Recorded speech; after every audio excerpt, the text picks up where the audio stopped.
This isn't a place for self-deprecation, Tyler. Yeah, no, it isn't. You're right. It's a place for music. Okay, well. Friendship. Friendship. Music and friendship. So mad. No one respects me on this show. This is episode 3, and I've said it 2 out of the 3 episodes of this season. No one respects me on this show. It's starting to become an issue. I'm sorry. We've just become better friends since the last time I was on here. So, And thus, you respect me less. That makes total sense, actually. just more. That's what you get. It's a parasite, gotta feel it. I'm running out of teardrops, let it open. You got much for the cure, you still to walk out the door.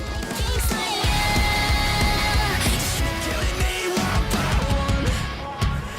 I needed you, leader. We needed you. You know you can't breathe. What's up, everybody? Welcome back to the Full Spin Club. My name is David Stewart, and I'm the host of this online album listening club. And this is now season 2. We're here. We're doing it. We're still doing it. We're 3 episodes into season 2. We are having a wonderful time. This show is a show of getting to know the guest as well as the music, and so that's what we're up to these days. So that is the changes for season 2. Please, if you enjoy learning about people and learning about music, like, comment, subscribe, do all the things. It helps keeps this channel alive and makes me feel like all of my effort I put into it is worth something. So that'd be super great. For those of you that are new to the show, we have a few main segments. There's On a Pedestal is where my guest and I are going to talk about the highlights of the record. We have On a Spit, which is where we talk about the lowlights of the record. And then On a Turntable, which is where we really dive in to learn about the guest. Speaking of the guest, let's introduce ours for today. It is, drumroll please, Tyler Jones. Oh, people love delaying things when... I'm Tyler Jones. Last episode was Carl, and he also played these reindeer games. Yes, I'm Tyler Jones. I am a really cool comedian here in Cincinnati with David. All right. So now the guests have the opportunity to decide whether they want to bring an album or be assigned an album. Tyler chose to bring an album, so why don't you tell the people what you brought to the club? Yeah. So I brought Post-Human Survival Horror by Bring Me the Horizon. Something a 7-year-old man should definitely be still listening to. So we're very excited about that. I'm glad I got to dip my toes back into my middle school days and listen to Bring Me the Horizon some more, so thanks. I don't appreciate you telling the entire world my age. Oh, well, I'll bleep it out. Okay. I'll bleep it out, dude. Sorry. I'll bleep it out. I probably won't, though. I'm pretty lazy when I edit.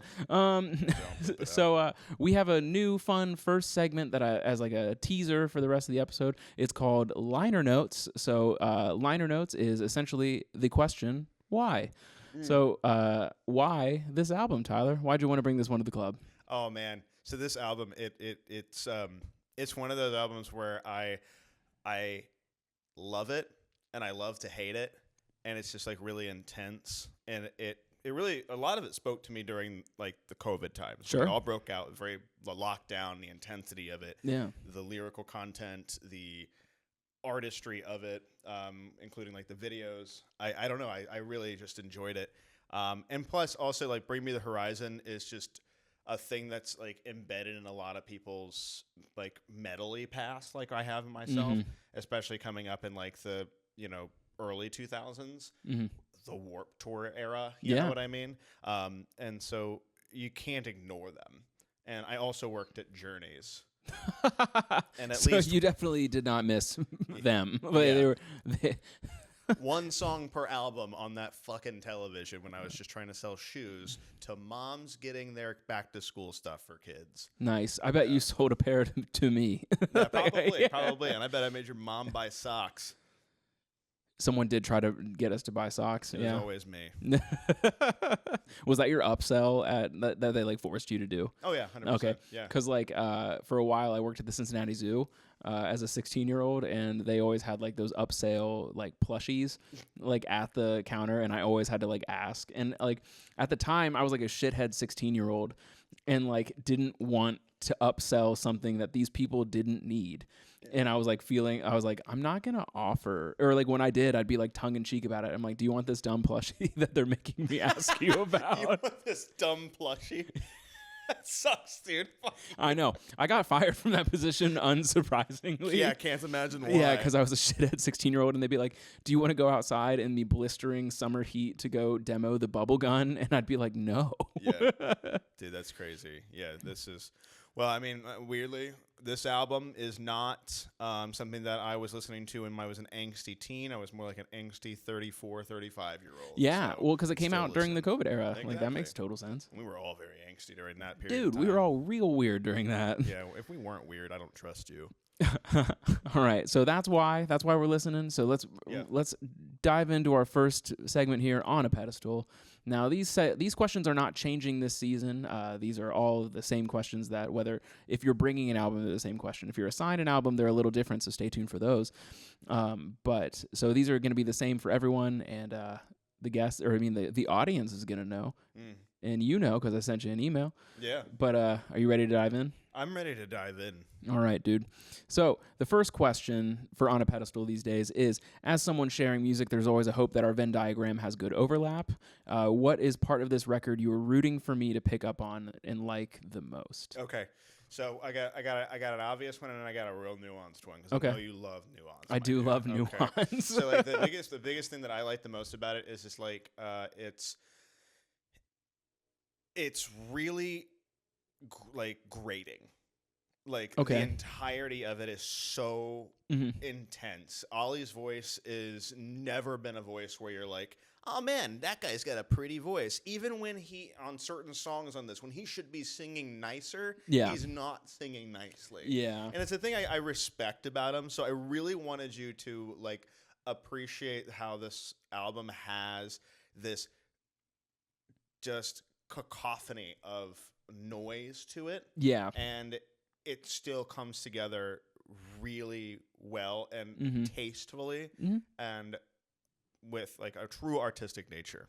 The more nuanced thing that I was really hoping, because you mentioned this before and I tried not to harp on it too much because when we talked about this album, was it felt like there were so many sounds throughout where I felt like, dude, was this produced by and like written by Mick Gordon? Right. I really like I was hoping that you would notice that and we were going to talk about it more. I really gave this a listen to jump in. Yeah. For those that are unaware, this album was produced by the same composer that made the Doom soundtracks, the Doom video game, which I know in today's day and age is now confusing because that definitely sounded like Dune coming out of my mouth, like with Timothy Chalamet. But no, Doom, D-O-O-M. Better. Yeah. More fun, less worms. Yeah. I don't know, man. There were worms. A lot of worms. There were some worms in Doom. You had to shoot them. Okay. They were weird. You wow. All right. So similar amount of worms. Cool. Yeah. That's cool. So what I picked up on most, and we chose a good season for this album because like this is airing in November, but like right now it's like mid-October, and it's starting to get darker earlier. And these songs always end up on my like quote unquote dark playlist. And I don't even mean dark in like the like angsty sense. I mean like it's literally dark outside. Yeah. No, it's and perfect. like so it's like it's good like nighttime listening because like it is called post-human survival horror, and like it does have horror vibes to it in the sense of like even like horror films. So I picked up on like just like the dark vibes, the chaos that you mentioned. I definitely did pick up on that. Like there is like a lot of chaotic sounds to it, but it's well composed chaos. Yeah. And then I also picked up something that like I was wondering if you were wanting me to pick up on. That's the most confusing sentence ever. Is that they're kind of funny. Like the band has like a few little punchlines in there that are funny. Yeah. Or like dark humor. Yeah. Where at least I hope that they're humor. But I mean, you can't, when he's telling the dog to shut the fuck up. Yeah. That's funny. And with it perfectly muffled, like he was pissed while he was recording it in his bedroom. Yeah. It's very good. And then, some other things, but keep going. There's more nuanced things that I yeah. So like those are like what I picked up on most was like the dark, the chaos, the video game sentiments, the all that I definitely picked up on, but also just like the small humor of it all, because like we are both comedians, and so like I was like, hey, probably pitch this because they're at least like the teensiest bit funny. Yes, every song had a little bit of a laugh, except for I think like one.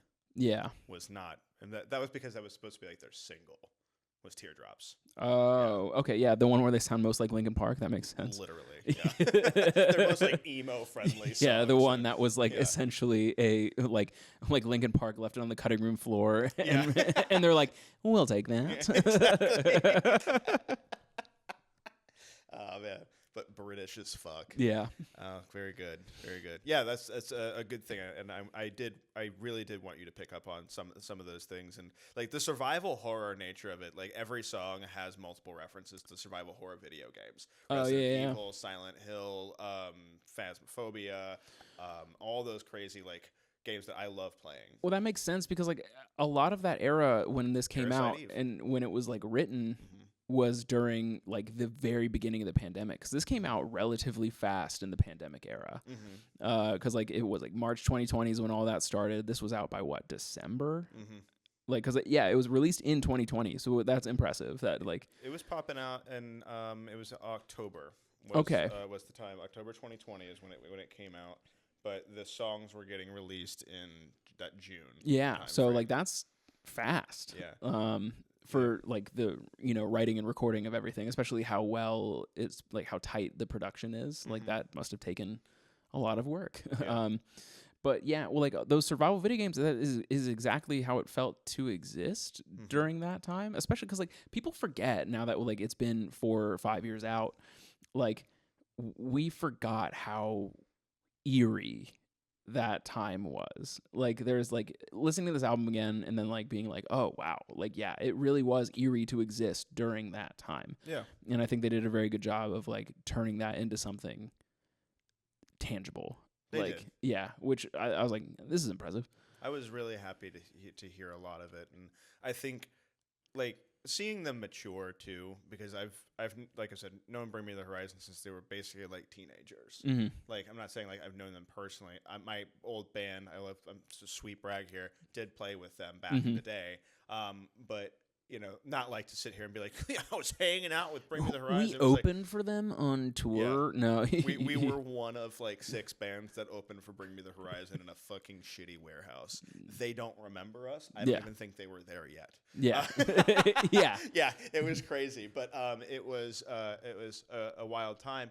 They've just matured so much as like people. They're really like wild. Don't get me wrong in like their appearance and their stage performance, but they're guys pushing 40 at this point. Yeah, if not already there. And they just saying it. In the first song that they released from that album was supposed to be Teardrops, but it was actually Parasite Eve because they found it to be the most fitting. It was supposed to come out in June. It ended up coming out in July. They pushed it, re-recorded the second verse because of the George Floyd protests. It's little things like that. They didn't want to draw. They didn't want to take away from that attention, and then they wanted to call attention back to it a month after it started. Yeah, I was like, good for you guys. Yeah, that's real great. maturity there. Yeah. So anyway, sorry, tangent. Fuck off, dude. This isn't a place for self-deprecation, Tyler. Yeah, no, it isn't. You're right. It's a place for music. Okay, well, here you are with your Carl antics again. Friendship. Friendship. Music and friendship. So mad. No one respects me on this show.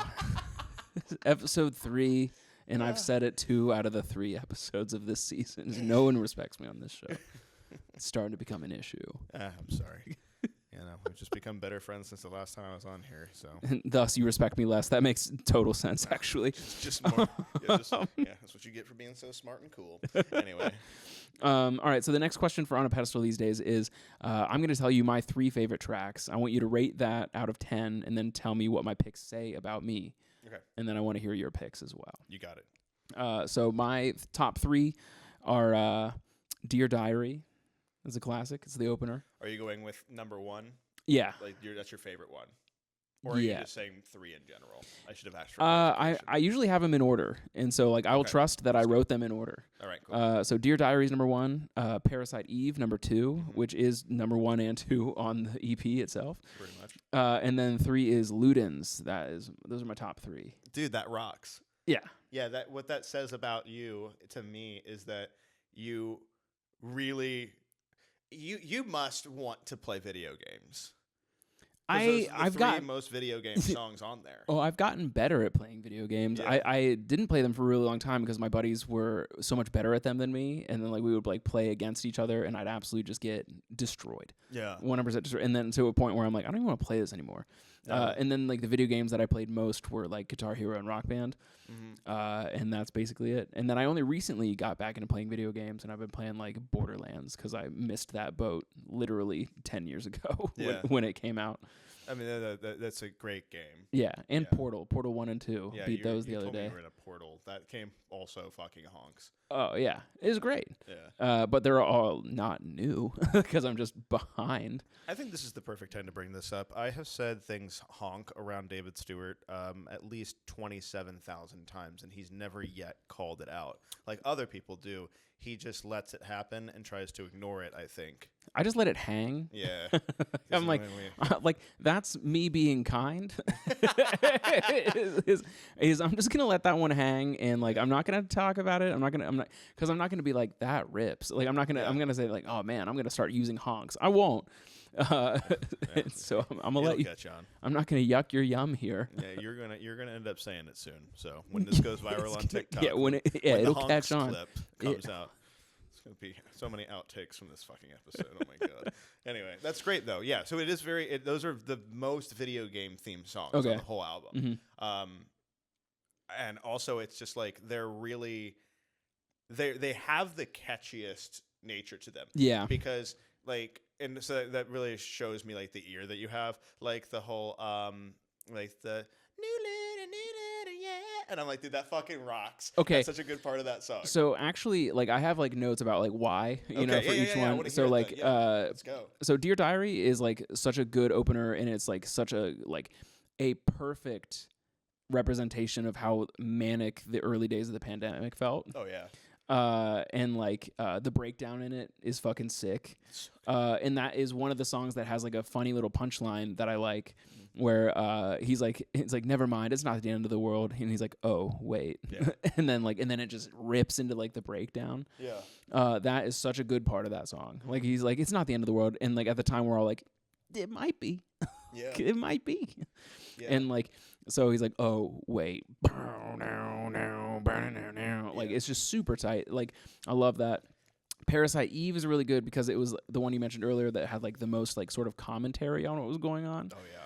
And the main. It was not subtle. Yeah, it wasn't subtle at all. Like the main line that you can hear best is like, when we get over the infection, will you remember the lesson? And I was like, that's like oddly poignant, like for like a band like Bring Me the Horizon, like to like say something as like profound. Like, and like it was like, and the answer was no. We learned nothing from the pandemic. We learned how unable we are to cope with any of it. I listen to that song now. At the time I was like I have faith. I have faith. Just kidding, and like as fall. Now I have the Fred Durst version of faith. That's crazy. Fuck you, dude, for that reference. Ew. But yeah, it's true. Probably do. Yeah.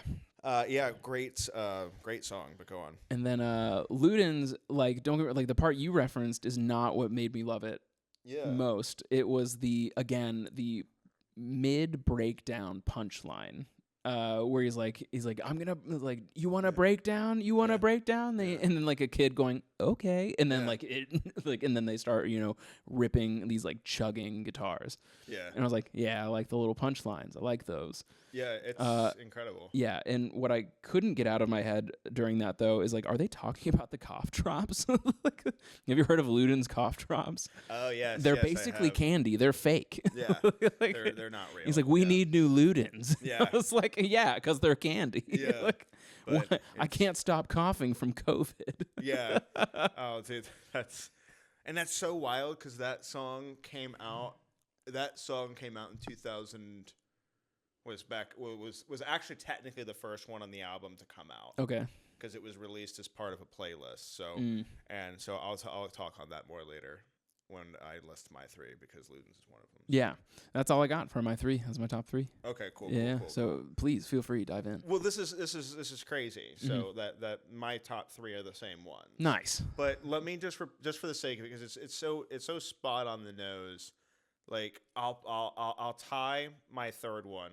So it's obviously my favorite one is Parasite Eve. Second is Ludens. Third is Dear Diary. Okay. I'll tie it with Obey because I have a little bit to say about that one. Okay. That's just interesting. But yeah, so what? Yeah, so rating that. Yeah. What's your thought? I mean, I'm obviously gonna say good because they are also my songs. Yeah, You know, like they're in a different order. I hope you know, you would.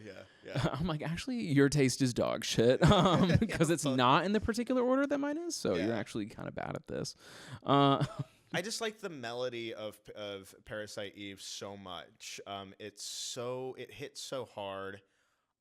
It's British as fuck, which is another thing I really like about it. Like I used to think like one of the things that used to irritate me that I learned to love about Bring Me the Horizon was when they started to become more mainstream.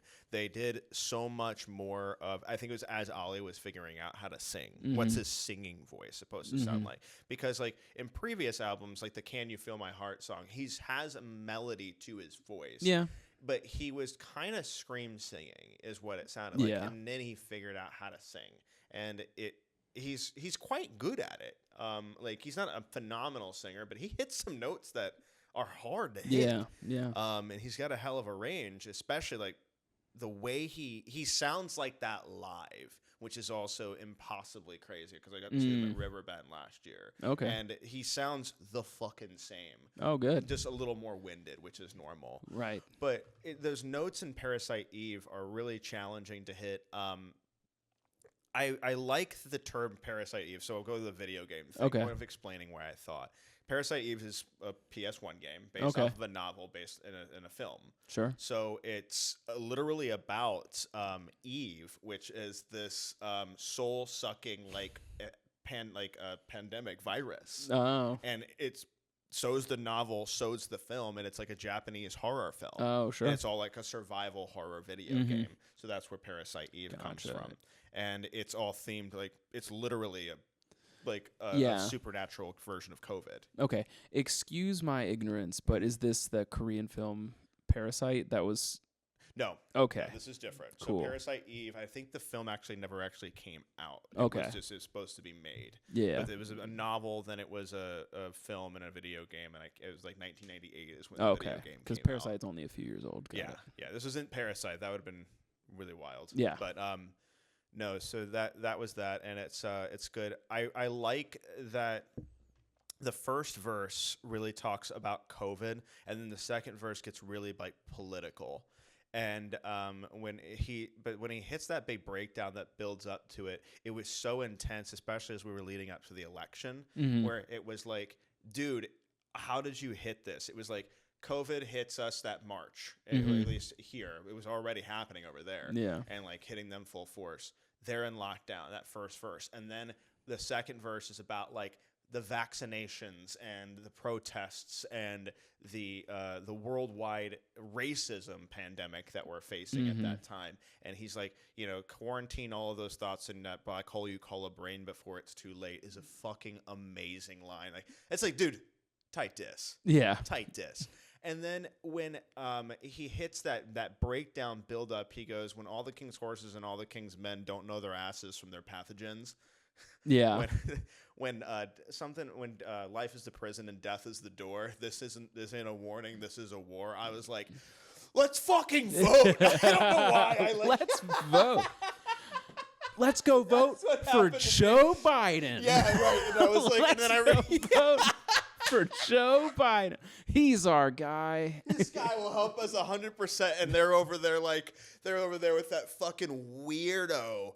Oh my God. I honestly forgot his name because he got ousted a couple years later Boris because Johnson? of his bullshit. What was it? Was it Boris Johnson? Yeah, Boris Johnson. There we go. Boris.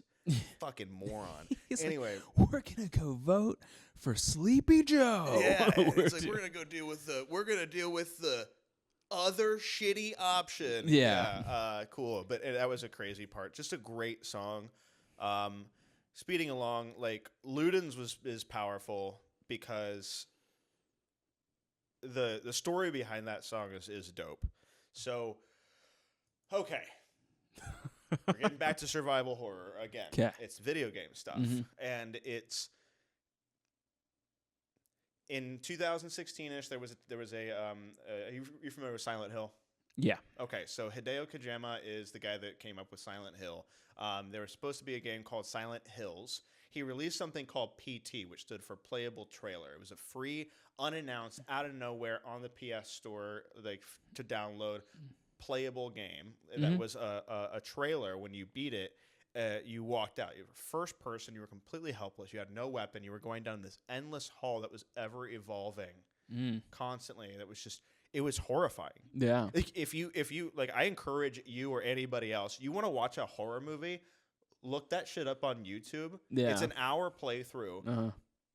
Look up the one it says like no commentary from like 2017. You will. It's as scary as any movie. Yeah. Well, I've always heard like horror video games are almost like more scary than like horror films because you're experiencing it. Yeah, it's terrifying because you like have choice in the matter. Like this game set the precedence for what horror games are trying to be now, which like they're all these first person things, and he redefined horror and video games. And then so you walk out, you're going down the street, the main character's head turns, and it's Norman Reedus basically in video game form. Yeah. So fast forward, the Konami, the video game studio, fucks Hideo Kojima over. They had to cancel that out. He starts his own studio and starts a game called Death Stranding, and that also stars Norman Reedus and several other really great actors. Yeah. That Leia woman who is in Dune 2 is also in it. Mads Mikkelsen's in it. It's just like these major movie stars are acting in this game. And they look just like the people too. Okay. So it's just like, it's them in video game form. And you're playing as Norman Reedus, so that's even cooler. And he had a whole bunch of Sony had a whole bunch of their artists do songs like The Neighborhood. Oh, okay. Khaled did one, Ghost, she did one, or Aura, not Ghost. The song was called Ghost. And Bring Me the Horizon is a Sony band. Okay. They made Ludens for that. So the whole song, all that you're hearing in that is so prompt and like it's so relatable to the COVID times. Sure. That Ludens is leaders, is what that means. And so we need new leaders, and that's a theme throughout the whole game. It's like littered throughout the whole place. And they're talking about things that are going on in the video game, like like the flowers dying, etc. Will you when the flowers never bloom, blah blah, that whole part. And then the whole thing where it's like, you call this a connection. Give me a break for the big breakdown part, which fucking rules. Give me a break. Yeah. Like, it's okay. Just, yeah. It rocks. And and so they go through that, and it's just like, it's really cool. They had to, they were on tour when Sony told them they needed to make a song. Oh, okay. They wrote and recorded that in hotels. Yeah, that's like My Chemical Romance writing and recording a lot of the Black Parade while they were on tour with Three Cheers. That rules. Yeah, they built a studio in the back of one of their buses. That rules. It's just so crazy that they were just like, they were in their hotel rooms, like on tour, just like they would go up, they would just start in the morning, they'd be recording and writing the song into separate rooms, and it was just like nuts to me. So that song, it rules for that reason. I also was obsessed with the production of it. So as I was like, one of the things, and I'll save this actually because it was one of the later questions you have, so that's more relevant. Okay. Dear Diary, I like the same things you did, honestly, so I'm not going to get too deep into that, but it was like, I like the Resident Evil reference of the again, video game thing, the itchy screaming, the itchy bite, and I like the pun or the joke ongoing. Each verse had a reference to that fucking dog. Yeah. I was pissed at that dog. Yeah. Like, it was like, the first one was like, a dog bit me. Yeah. The first one, the second verse is like, the dog won't shut the fuck up. You know? And then the last one is like, the dog stopped barking probably because I ate his face. I was like, damn. Yeah. Yeah. So, And I liked Obey because it was literally Mick Gordon written all over it. Yeah. It was just chaotic. It felt like I was listening to Doom. Yeah. It was so dope. So this leads us into our third question and final one of the On a Pedestal section. I'm going to choose a single track that I think is the most timeless.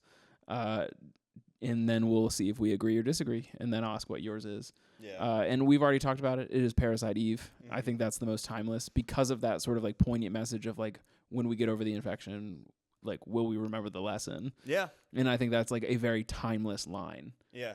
And that's it. That's what's going to last, because like it's like, although, which is rare because it is talking about something that is timely, like at the time, but like, and I think it only is timeless because we fucked up the pandemic so bad. Yeah.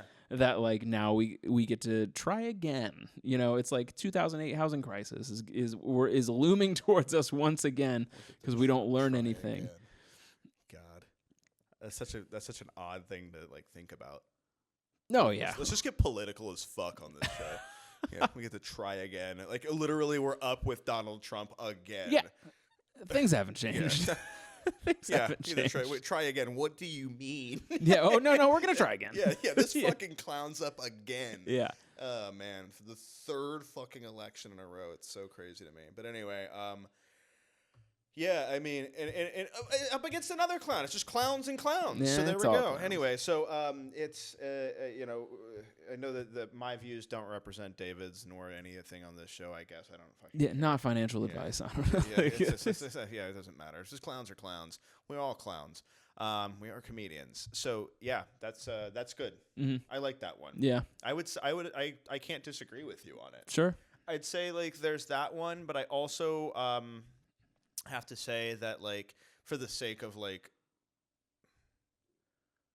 something that will last that is so palatable is, I mean, Teardrops is always going to be that way. Though. Yeah, that's fair. I mean, it's because Linkin Park wrote it. Yeah, exactly. It's only that great because it's yeah, 100%. Straight from the lips of the deceased Chester Benningfield. Bennington. Jesus Christ. Brutal, dude. What the fuck? Well, I'll be sure to bleep that out. Don't bleep it out. Post it online. Got a clip. Chester Benningfield. I hate my life. This just reminds me of, like, I wrote a joke recently that, like, I was very proud of and very excited to try and stand up on take a picture of me being sad. I'm going to post that on the internet. It's just, it just reminds me, because, like, I wrote a new joke, and I was, like, very excited about it, and I was like, I'm going to put this joke up at the club, it's going to be great. And then, like, I botched the punchline in such a huge way, like, similar to Benningfield versus Bennington, like, where, like, the entire, like, premise of the joke is talking about, like, classic literature and making cinematic universes out of that instead of, like, comic books and stuff. And I was like, the original joke and the thought that like brought this joke to life was like, wow, the Mark Twain cinematic universe is hilarious to me. Like that, the concept of that alone is so funny. Yeah, the MTU, I love it so much. the Mark Twain cinematic universe, like that line alone, I was like, all right, I'm gonna try to build a joke around this. Cool. And then the thing is, though, when I was on stage doing it for the first time, you said a slur. Yeah. No, I said the Charles Dickens cinematic universe after after talking about Huckleberry Finn. So like wild. My brain is just operating against me, and that's very tough. I'm sorry, buddy. Yeah, it's okay. Just having a flashback of last time I stumbled over my words incredibly in public. Yeah, I mean it's not that big of a deal because I mean, guy's dead. Yeah, but after talking about Huckleberry Finn and being like, yeah, the Charles Dickens cinematic universe, damn. Damn. Hey, man, it could have been worse. Could have been worse. I guess. Yeah. You could have been like the J.K. Rowling cinematic universe. Oh, that already exists. I know. So does the Charles Dickens cinematic universe, which is even better because Muppet Christmas Carol. Muppet Christmas Carol rips. Yeah, that's the best one. That movie honks so hard. God. And now you're saying it on purpose. Correct. But on purpose, why? All right, speaking of roasting things, let's move on to our next segment, On a Spit. So the questions for the Bring an Album this time around are I'm gonna give this album my best schoolyard insults. Sort of in the form of this album, so kind of like a Your Mama joke, right? Like Your Mama so fat, whatever. So I have 3 This Album So jokes that I've written inspired by this album, and we'll see if you get offended or if they're even funny. All right, if they're good to you, I have a prize for you. Oh, I brought you a present. I do love prizes. To give to you on this podcast. I do love prizes. All right. This album's so British, it makes me want to pronounce all my with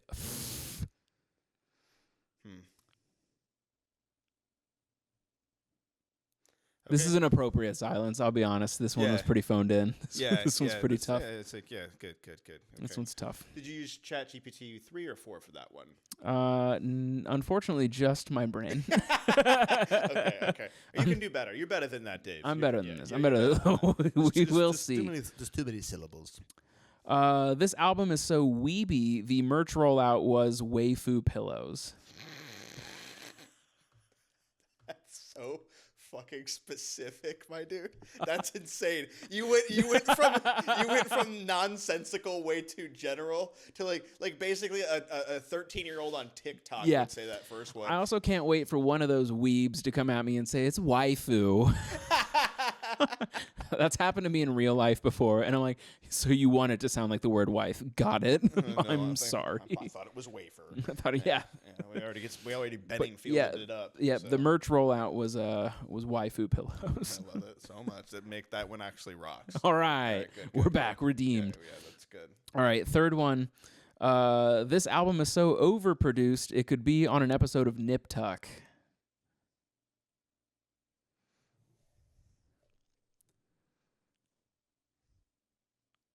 I mean, it's almost plastic. It's so pristine. It's plastic. Yeah, no, it's so overproduced. It's the most produced thing ever. Yeah, but I mean, it's fucking Mick Gordon, dude. Yeah, well, he's gonna do it. It's gonna do it. It's plastic. Right, that one was good. That one was good. That one also almost made me go, damn. It is, isn't it? It was actually insulting. All right, so we had a good range there of just not good at all. Embarrassed yourself. Funny. Made me laugh. Yep. Embarrassed me.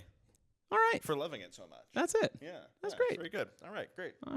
So that's not bad. I got this present for you. Yeah, give me my prize. Yeah. I found this hat because you were talking about needing a new baseball I do love hats, yeah. Yeah.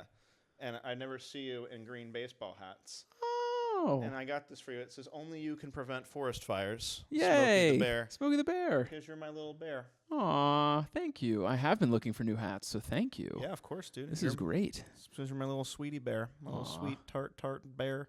Well, pretty soon we'll be having full spin hats. That's very exciting for me. Yeah. And I only got 4 for me. Yeah, you get 4 for you, and you have that one now. Now I have this know one. None of them are that color. Oh, wait, did I miss it? One of them is a sort of sagey green. I just discovered I might be colorblind. They call it moss. That's red, right? Nope. All right, cool. You're just like, no, it's like, that's not green. You're fine. That's a red hat. All right, cool. So there you go, my sweet little bear. Aww. All right. Well, thank you. You're welcome. Man, you're so much better than Carl. Carl was so mean to me last week. Yeah, well, it's Carl. Can't wait for his special to come out. Yeah, it'll be really good. Yeah. I did plug it in the show. I was a kind of guy. Good. Yeah. I'm plugging it now. Yeah. Carl. Spaith. Fuck. Carl Space, Crawl Space. Yeah. That's a joke from last episode. Go check it out. Odd little break. Let's go. All right. Next question. Let's say this album is your crush. I'm going to try and shatter your rose-colored glasses by pointing out some of the things I don't like about it. Rate my flaying of your potential love out of 10 and tell me if you still love them. Okay. All right. Let me just imagine how bad I want to do anal with this CD. Okay. Wait, did you not want to just fuck all of your crushes in the butt? No. We're not going to get monetized for this episode. All right. My first one is this album would be the perfect love child of Joe Rogan and Diplo. That's pretty funny. Yeah, because that's pretty clever. Because there's like a weird Venn diagram of people who like EDM and also punching holes in drywall. Yeah. And that's like where Bring Me the Horizon comes in to give them the soundtrack of absolutely laying waste to a drywall after drinking too many monsters. Yeah, no, that's fair. Yeah, I will say I like that. I like that one a lot. It's also like the Venn diagram of people that think that that multivitamins are hard drugs and that they know MMA. Yep. Fun Venn diagram. They don't know MMA. Yeah. So that's the first one. Sorry for getting you demonetized just now. That's okay. Just bleep the whole thing out. Honestly, this one is fine. I'll be honest. As I read my writing for this episode, I'm like, oh man, we could have done better. But the next one is "Obey." The song "Obey" has the same pre-chorus cadence as "Let the Bodies Hit the Floor." Just get in the way, Obey. Yeah. Wait, he's like one, like that's like the cadence of the pre-chorus, dude. And then it's like, and like same with "Let the Bodies Hit the Floor" is like,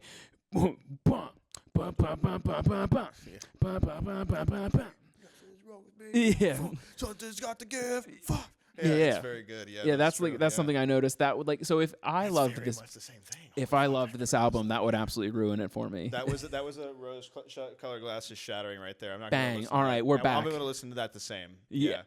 We're so back. Very good. That song was kind of ruined for me, but when I really noticed how they pronounced the word "lovely" in the chorus when they said, "We hope you have a lovely day." I was like, "Excuse me, I can't get past 3 that." syllables. We hope you have a lovely day. And Yeah. I'm like, okay, well, forcing a triplet in there is no good. Yeah, it's not. I mean, I respect it, but it's better than "We hope you have a lovely day." It is better than love. I get it. Yeah. Anyway. I understand it. You have another one? No, I only had 2 for that one. That's good. Yeah. That's good. I like that a lot. That was very nice. All right. For sure. I don't know. You're feeling a little sarcastic. No, I thought I'm it was sensitive. I unleashed some of your vulnerability by giving you a present and calling you my sweet little bear. Yeah. That's what's wrong. And you made me dinner. I did. For all the other guests, that is not a usual occurrence. You do not get dinner for coming on this show. This is such a weird episode. I love it now so it's getting off the rails. It is. Oh, We're boy. doing great. I think. Well, what's nice about this? We talked about this before. I'm just going to say this because if you listen to the last episode that I was on, when we reviewed Travis Scott's album, what I did not know you that well. Yeah, and I was not as comfortable like with you as I was then, and I was also like very like new to comedy. Yeah, and now like you've become a friend of mine, and I am not as uncomfortable with comedy. I'm not good at it, but I'm not comfortable. I'm not uncomfortable with it. Yeah. I've become comfortable in my mediocrity. Mediocrity is a strong word. Let's be honest.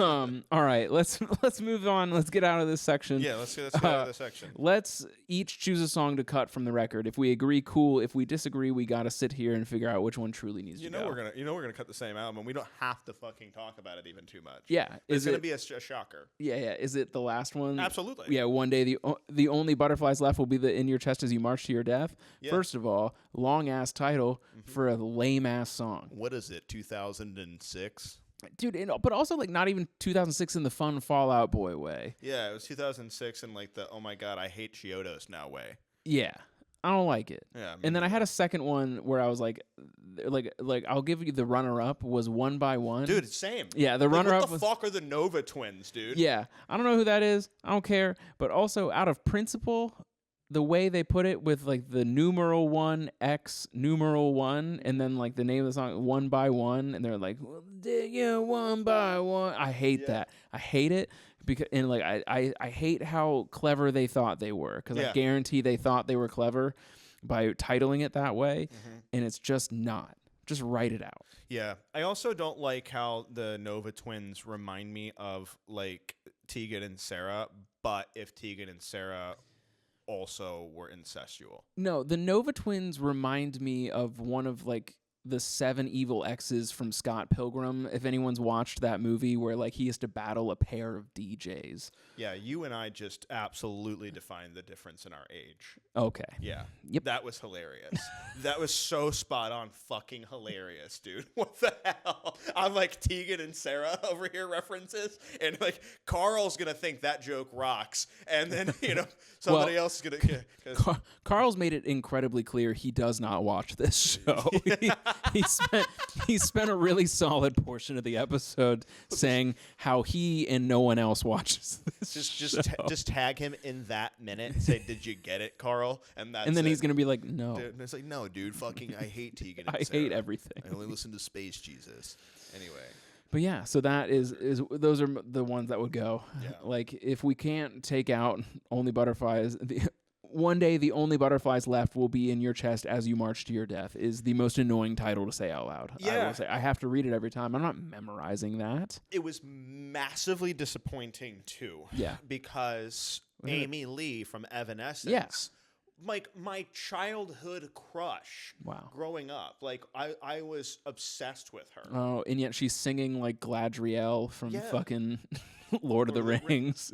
Dude, that's so fucking funny you said that because that's exactly what I thought. Yeah. It was like, I was like, dude, why? Because, I mean, don't get me wrong. She still sounds great. Mm-hmm. She's still beautiful. Yeah. But here is also the problem. In contrast with Ollie's singing, she was like singing gently and like Galadriel, and then all of a sudden he just comes in, he's like, and he's like whining, and I'm like, why are you crying, dude? And then they tried to harmonize, and that's when I turned it off. I haven't finished the song. You've never finished it? I've never finished the song because once they started harmonizing, I had to stop because I was like, no, you guys are trying to sing like you're Andrea Bocelli and Celine Dion in the prayer right now, and it's that bad too. Yeah. Because those also not voices that sound good on top of each other. You're not Tony Bennett and Lady Gaga. Yeah.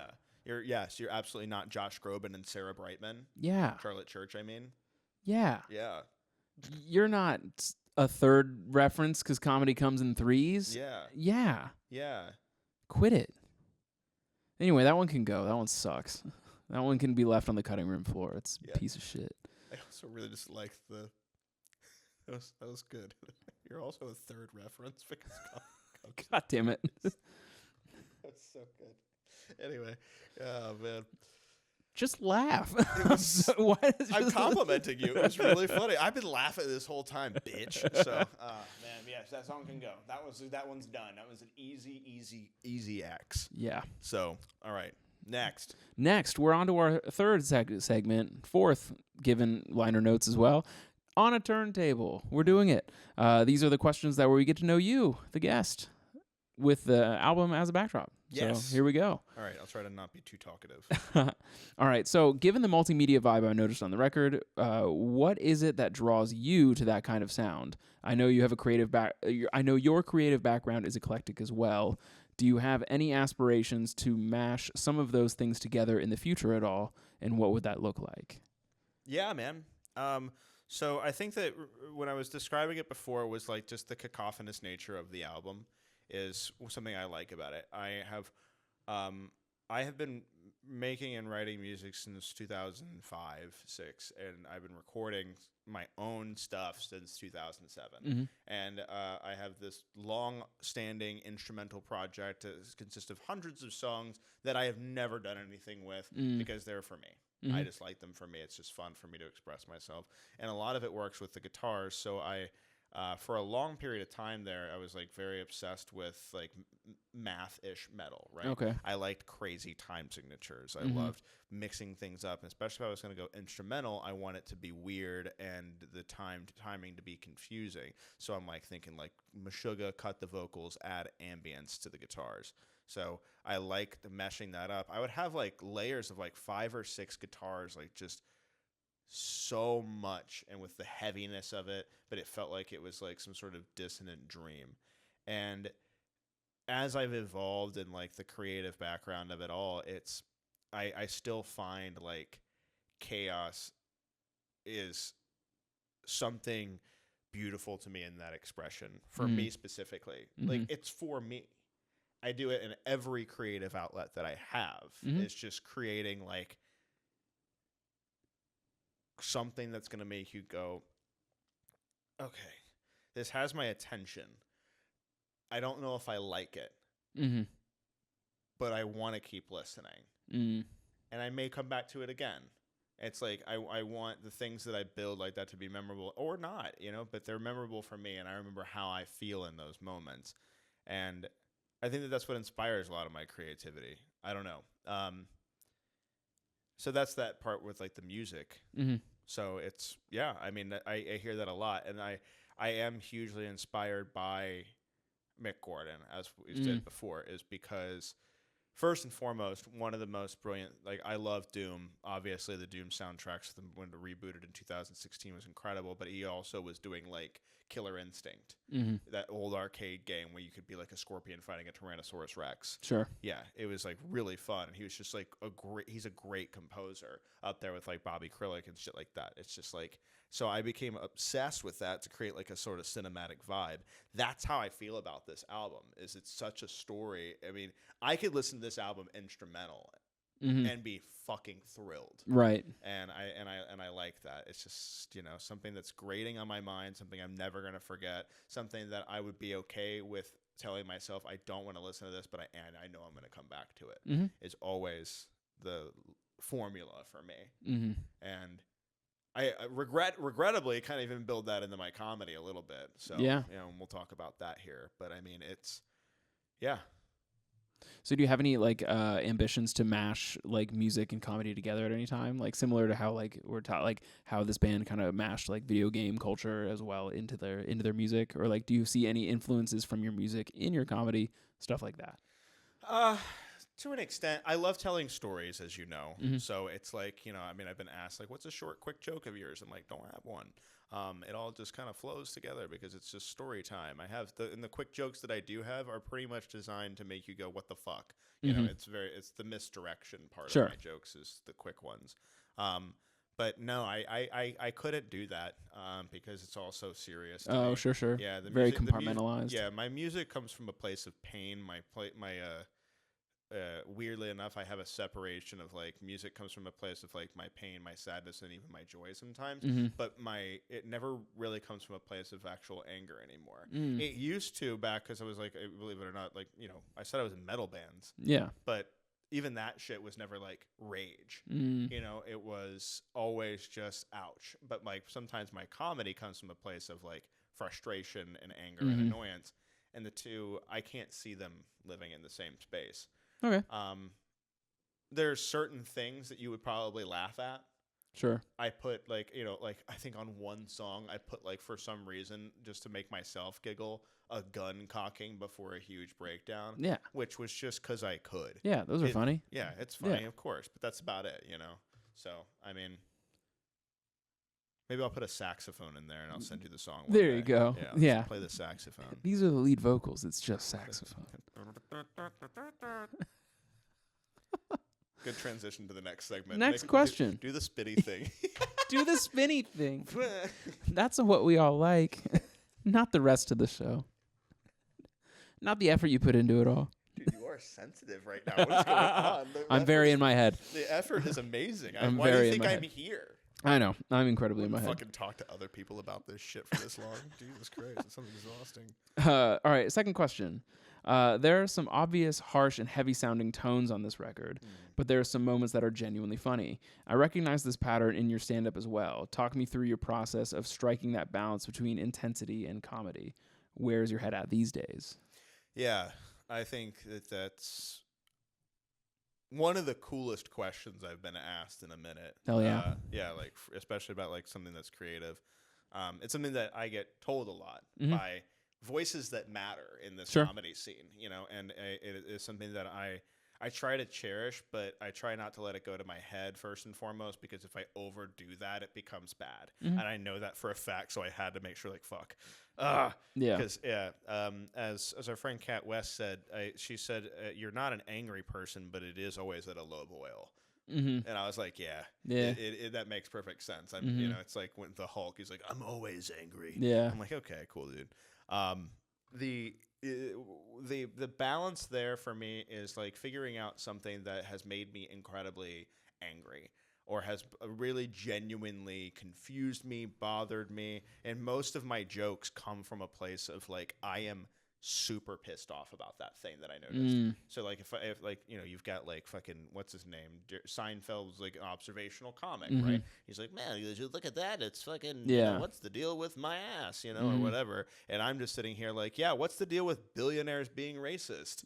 That's fucking annoying. You know? And, you know, getting irritated, telling a story about getting in a fight in a parking garage, you know, little shit like that, making fun of the fucking place, the Shots Memorial across the street from my apartment that put up a sign during COVID that said, "Thank you, Cincinnati, over 100,000 served." I was like, excuse me, dude? You make gravestones? What the fuck is wrong with you? And it's like August that you put that up. It's just crazy shit that makes me so mad. And so I go to a place to make that like funny, to bring people to that point of like intensity with me. And that's what I want. I don't do it so I feel like I'm yelling at them. I'm like, hey guys, don't you agree that this is just weird? But let's try to get it from that perspective. That's how that always works. This makes me incredibly mad. And, you know, people say like, don't make comedy your therapy, but finding humor in anything is the easiest way for me to de-escalate the anger and the intensity. And then plus, I also am very aware that there's certain things that I cannot control, and I have to remind my friends of this, and even the people that I have dated and of these kinds of things. Like, dude, this is just my voice. Yeah. And a lot of people think that I'm being shitty sometimes. They think that I'm being whatever, and I'm like, and that I'm like aggro and all this shit. I'm like, no, this is just how I talk. You know, I definitely don't have the Midwest cadence. Sure. That's for sure. Oh, and I definitely do. Yeah. Oh, I've got it. Yeah, just chilling. And I like, you know, I can go to New York and just be like behind you, you know, at the door. Like, you know, it's not a big deal. I'm not being mean. I'm just coming through so I don't bump into you. Yeah. You know, that kind of shit. And that makes people hear mad. Yeah. Weirdly enough, like behind you. Like, I don't touch you. Yeah, that's pretty aggressive. Yeah, it is. And it's just like, but it's just the tone of my voice. Sure. You know, and so I try really hard. And it like, and I know that that's true because I work with like clients at my job from different parts of the country. Yeah. And so I could talk to somebody in New Jersey and they're like, you're good. What the fuck? This guy's great. You know, and it's like, but whatever. And so I know I'm not for everybody. And I think that, you know, for anybody that thinks that they're for everybody is crazy anyway. But I think that's the nice part about like the harsh tones. I have harsh tone in my voice. I have harsh tone in my writing. I have a harsh tone in my opinions, my thoughts. But I want it to be funny and poignant at any point in time. And I think this album is like I said, that's why this question was such a cool question to be asked. It's so thoughtful because it goes way outside the album and my creative hobbies and my comedy in general. It goes to just how I think about my interactions with others and how I think about life in general. Right. And the peace that brings me. I don't know. I'm so you've been in situations before, David, where you're just like, I need to make this funny to me. Oh, yeah. I'm going to... Or I'm going to cry. Yeah, exactly. I'm going to scream at the top of my lungs. Yeah, you know? I'm either... Yeah, if you're not laughing, you're crying. That's like absolutely my vibe. Yeah, and I think you said to me before, it's like, you know, comedy is tragedy plus time anyway. Yeah. So, I mean, that's just sometimes you just got to give it time. Yeah, exactly. It'll be funny later. Yeah, it always is. And like, it's just extra sad. It's funny how my brain works, though. I'm like, this will be funny later. Yeah. But like at the time, I'm like upset, and I allow myself to feel that, and then like later it will be ultimately funny. It is weird. Has there ever been a thing that you have not been like, wow, why the fuck was I sad or angry about that? Has there ever been a time where I'm like, how was I ever sad? Like later on, like to that level, it's like, no, I'll never find myself that mad or that sad about something. Like to that level, like no, I'm able to look back and be like, those feelings were valid at the time. Yeah, but they're not valid now. Yeah, it's like, and they're funnier now. Like that's always it. And it's like time is like, oh, with time, this is funny. Yeah, like and like, but I don't use that as a way to like devalue the like negative feelings I was having during the moment.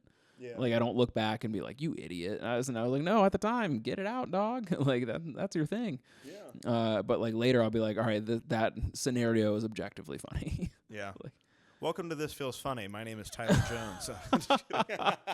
Oh man. Anyway.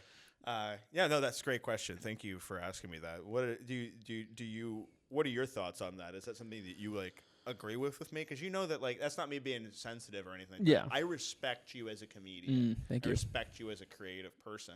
So when you bring up that kind of an observation, it means a lot to me that you took a moment to really look at what I do and quantify that and make it like tangible and explainable to me.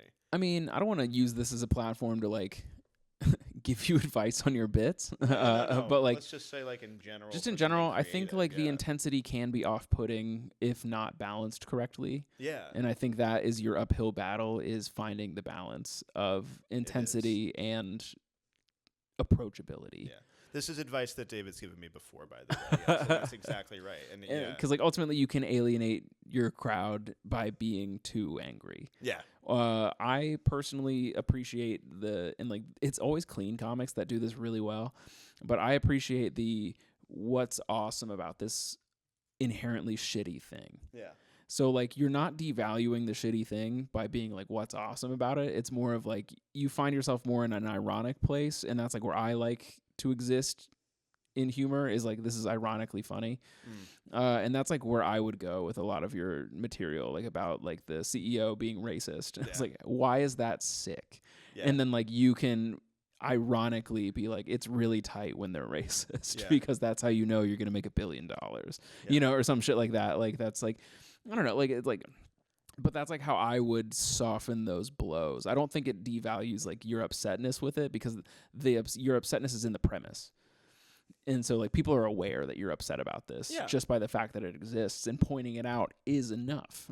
Yeah. But like, okay, so like what's the up end of this, as opposed to like, instead of like consistently like poking the bruise, how do we recontextualize the bruise so that it actually is better? And I don't want to get too deep into the advice with the bits, but I think that that's like the nice part about like being creative in general is just like is just taking something and realizing like, yes, I can have all this up front, but it does need to resolve somehow. Yeah, and it needs to resolve in a way that leaves people smiling, because it is a comedy show after the fact. Even like an audience of something. It's like you can't. I don't want to start off a song without resolution. Yeah, it's like, have you ever listened to a song that has a melody that doesn't finish? Yeah, like what the fuck, you know? So I mean, thankfully, Bring Me the Horizon does that for us by literally counting in their songs for us. Yeah, that's nice. It's lovely. Lovely.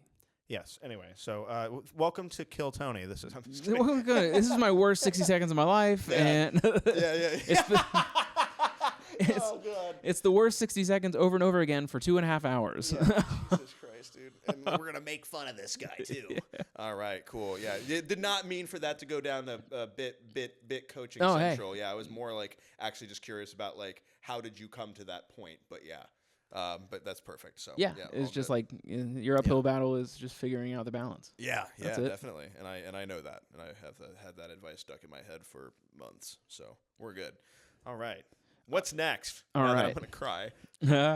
So this one is this record took something incredibly trying, anxious, and seemingly apocalyptic like the 2020 pandemic, and alchemically turned it into something very creative, which was the move for a lot of artists at the time. Was there anything you did during the pandemic that kind of shifted or pushed your creative life in any way? Tell me more about that. Yeah, a lot of things. I experimented with a ton of stuff. Yeah, who didn't? Because you just had fucking time.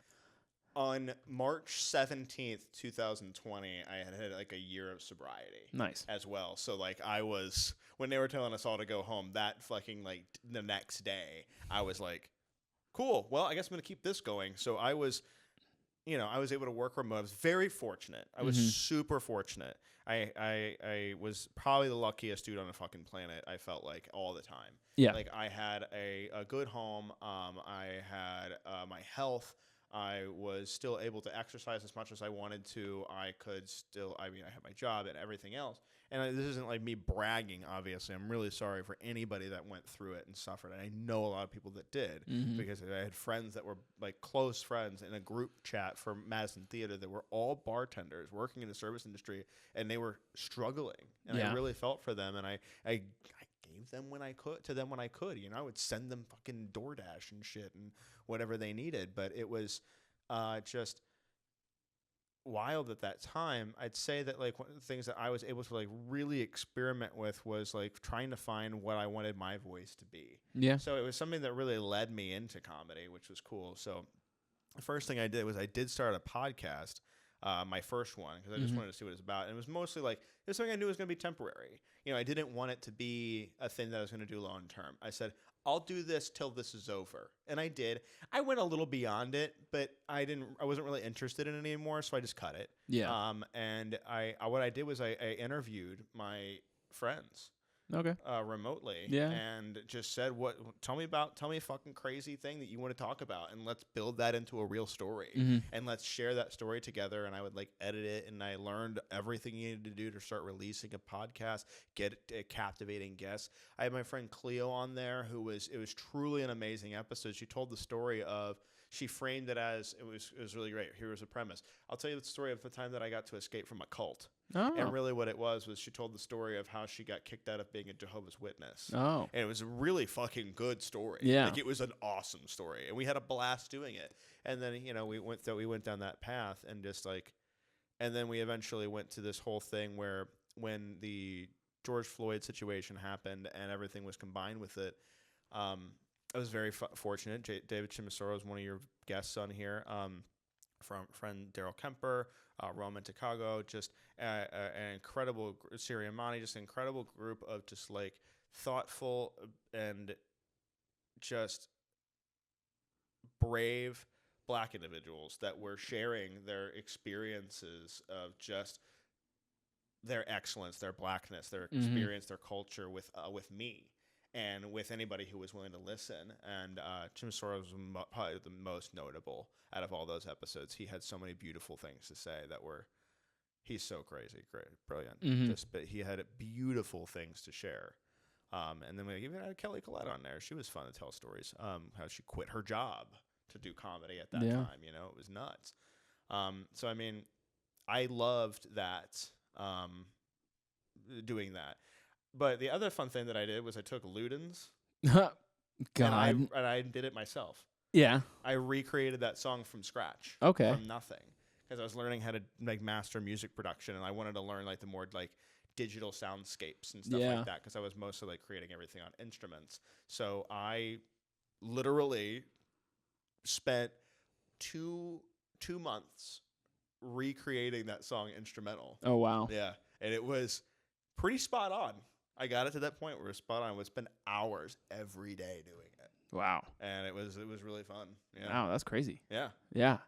And it really helped me to learn how to produce. Yeah. So what stuck, do you think, the most? What of all of this stuck with you through like to like now? Well, I'd say one thing that really stuck is I really doing podcasts is extremely hard work. So this isn't necessarily just a podcast. This is a full show that we feature mostly on YouTube, but it's a consistency is crazy when it comes to a creative outlet. Yeah.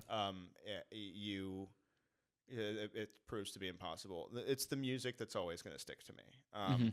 You know, like right now, I am in a really beautiful and wonderful situation where I'm waiting for a soundtrack that I have made for an animated series to get pitched. So I don't talk about this because but I'll talk about it now because I'm allowed to. Sure. Getting pitched to like all the major. That's dope. Things. And so like, you know, there's, as they said to me, there's less than 1% chance it will get picked up, Tyler. And if it does, there will be a 1% chance after it's picked up that it will actually go to pilot. That'll actually air. Yeah. I was like, cool. Great. So like you have like a 0.0001% chance of anything really happening with this. But I loved making all of that music. And it was actually a lot of the things that I learned from starting with making Ludens in that case. So full fucking circle on that rocks. Yeah. That's the one thing that stuck. But I will say doing a podcast and a show is very hard. Yeah. And fitness. Yep. That's that also stuck. So there we go. At least Yeah. we had that. So. Oh yeah. Yeah. Mine. Yeah. That I picked up during the pandemic was actually, so it's kind of like ultimately the genesis of what we're doing right now. I had a blog that I started like 3 weeks before the pandemic really like hit. And then I just stuck with it throughout the pandemic and then basically like stopped probably like a year after I was done. I think I wrote like 50 entries. It was like one a week. Oh, wow. And like only missed like 2 weeks throughout the entire year. And essentially it was called whatlifesoundsLike.com. It's scrubbed from the internet. Don't even try. I wish that I could find it. And so essentially what I would do, it was like a practice with myself where I would be like, how do I feel this week? Like what was the general vibe of the week? And then I try to name it. And then I would make a playlist based on that word. Okay. And then I would share why. I almost had a heart attack. Okay, it's like, do you have bad news for me? The microphone was on. Don't worry. I got blurred peripheral vision, and it looked like it was off for a second. I almost fucking. If you had bad news for me, that was gonna be crazy. I was gonna scream my ass off, dude, in rage. Yeah. But so I did that, and like so, when I was like trying to find creative things to do over like just about a year ago now, when I like started this, I like revisited that idea that I like did during the pandemic of like and I like almost made it into this show, and then I ultimately decided to simplify and be like one album. I'm not gonna like make playlists like that because it was like a completely manic activity. Like it was such a manic activity. I still have those playlists. Some of those are still very good. Like I will say, like of the 50-ish that got made, there's like 3 that are absolute rippers. Like they're so good. As far as like vibe curation goes, I am very proud of those. But it was like my first time attempting to do something music based, because up until then everything had been comedy based. And so now like with doing like starting stand up again, like post pandemic, and then so it all just kind of like melded together, where it's like I'm gonna try this thing. And like it's like when I learned consistency. Like I think realistically I learned consistency after like during my weight loss journey, but like that was like when I had like creative consistency as opposed to like disciplinary consistency. And then I was like, so that's like what kind of gave me like the consistency chops to just do this even though no one's reading or no one's doing it, because like who's reading a blog anymore? Like who's doing that? People were reading blogs during COVID, dog. Yeah, but not mine. I had the analytics to prove it. Fair enough. Yeah. Just like I have the analytics to prove that no one's watching this. Now, kind listener, watcher, if you are watching this, please, I'm going to remind you once again to like, comment, subscribe. It really helps the algorithm. It would be super great. Thank you so much. Now that I have that on my system, it brings us to the end of our traditional segments.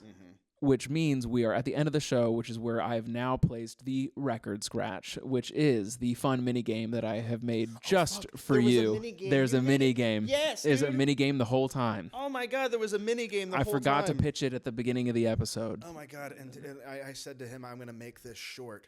Yep. Don't worry, Dave. And then what did I do? Talked way too fucking much. Nah, man, it's all good stuff. I wouldn't worry about it. Let me get my nice Willernet voice going on now. So now we're doing the mini game. We waited till the end of the episode, and now we're doing it. Okay. So the name of this mini game is called Gamify Your Life. So what I have are 4 pitches for video games that I've decided would make great Tyler Jones video games. So I'm going to pitch these video games to you, and you have to pick one that we're going to make. This is great. Are you ready? Yeah. The first one is based off of the very successful basketball franchise 2K. This one's just called Tyler 2K24. Now, basically, what you get to do in this video game is you become the manager of your life. This isn't The Sims. This is not The Sims. So you become the manager, like how you can have manager mode in The Sims, but you play basketball. but no, you play basketball. The only ball you're throwing around is the one in your own head. As you navigate the games, your brain plays against you. Sounds like a nightmare, dog. Okay, well, moving on to the next one. Yeah. World of Boarcraft. Fuck you. Again, I can't say this enough. This is not The Sims. World of Boarcraft is where you build a world that looks remarkably like your apartment, not The Sims. And you play an RPG of your own life, but you're stuck in your apartment, and that's it. Am I rolling dice? You are rolling dice. Okay, cool. So this is like Baldur's Gate meets The Sims. Yeah. Well, not The Sims. I can't stress this enough that it's The Sims. So I've got 2K basketball with The Sims. Okay, no. I've got The Sims plus Baldur's Gate. No. Okay. All right. Yeah. Oh, this is tough. All right. Next one. A horror video game. It's called Gloom. Gloom. Okay. Where you're battling depression. As opposed to the devil or whatever the fuck you fight in Doom, because I've never played that video game. Okay, cool. It's I imagine it's again a role playing game of sorts. No, that is a fast-paced first-person shooter full of action, gore, and ridiculous bullshit with Satan and demons. Okay, fine. All right, new pitch. I know. I like the idea of that. New pitch. It's just like all of my mental health issues. Yeah, all of your demons have your face. And I'm just I'm just shooting a point blank with a shotgun. Yeah. That's the craziest thing I've ever heard in my life, dude. And I'm just running around at like lightning speed, shooting my own face with a shotgun. Yeah. Yeah, dude. Great video game. All right, we're 1 for 3. Okay. Yeah. And then the last one, Anxiety Hero. It is essentially Guitar Hero, but instead you it'll be like Rock Band. We'll take it up to Band Hero. Where essentially across the screen it is a lot like karaoke, but instead it's the intrusive thoughts, and you're forced to say them into a microphone out loud. It's almost therapeutic in a sense. That's pretty cool. Where it comes across the screen and it just says, "I am a piece of shit. I am a piece of shit. I am a piece of shit." Yeah, I don't want to play that game. It's called Anxiety Hero. Yeah, but I mean, I understand it's just not going anywhere, my guy. Yeah, it's limited value. All right, so the winner is Gloom, Yeah, where you run around blasting your own face with a shotgun, really just living out the dream. You're a big fan of Judd Apatow, right? Yeah. Yeah, I got a pitch for you. All right, Okay. you like Portal. Uh-huh. Portal's great. Yeah. I got one for you. It's going to be called Chortle. Chortle my balls. Thank you, everyone, for watching the Full Spin Club, where no one respects me and no one likes to watch it. I like to watch it. I've watched every episode. Carl Spaeth hates watching this show. I've literally watched every episode from the beginning to the end. Let's go, dude. I've watched every episode to completion. Including my own. Which is more than I can say for your moms. The audience's moms. Okay. All right. Cool. But all right, man, that's been our episode, everybody. We did it. We made it to the end. We had the fun mini game. We had a great talk. Thank you so much for watching. Please like, comment, subscribe. Tyler, if you have anything coming down the pipeline that you want to tell the people about, now's your time. This is airing mid-ish November, so anything after that would be a good time to plug that. Then that's it. And then I'll plug the live show once again, as I do. But please, floor is yours if you have anything you want to plug. Yeah. I'm going to be providing the mac and cheese dish for Thanksgiving dinner with my family. Wonderful. Pray for me. Okay. Perfect. Coming up soon, by the time this airs, we are doing a live show at Commonwealth Sanctuary. It's called The People Versus. It is a series of shows that I'm starting there where it is essentially the people versus musical artists. The first one is going to be Taylor Swift, and she is charged with starting a cult with her fan base. So we have comedians as lawyers, and they're arguing both sides, and then we have celebrity guests, and so it's going to be a great time. Please get some tickets at CommonwealthSanctuary.com. It'll be super fun. I can't wait to see you there. It's going to be awesome. But that wraps up the show. So thanks so much, everybody, for listening. Hell yeah, we will get out of here, and we'll see you in the next one. Peace out.